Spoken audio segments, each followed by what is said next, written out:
dalawa ang pwede nating gawin. Ituloy o ibasura. Ang dismissal, ibasura.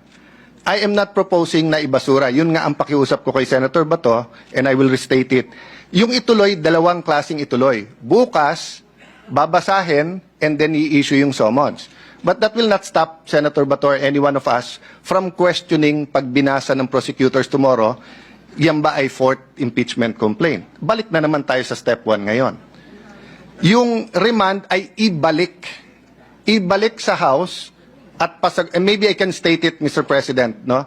So ang aking pong amendment ay ibalik sa House at ipa-certify sa House na number 1, including the circumstances, na hindi nila violate yung Constitution in entertaining more than one impeachment complaint in 1 year.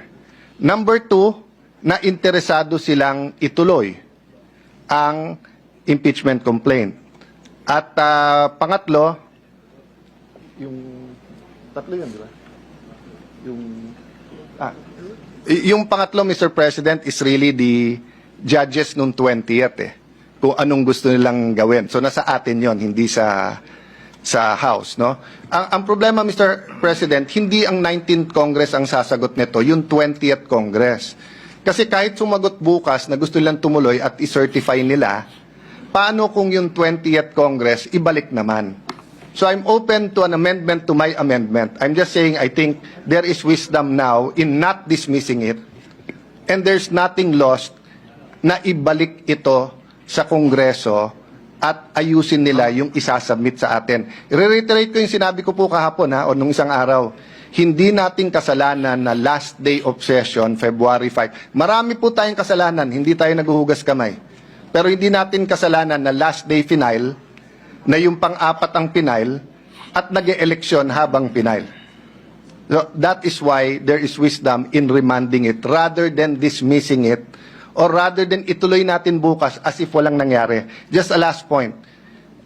I don't agree totally with Brother Robin na hindi natin ginawa yung legislative agenda, yung mga ipapasa. Pero nakita naman po natin, BICAM report na lang po The reality is, kung tutuloy natin yung debate until 10, 11 tonight, pagdating natin bukas mag-impeachment court, lahat ng mga BICAM na yon balik to square one. At marami doon ay sayang, pwede na talagang i-take up kaagad-agad, Mr. President.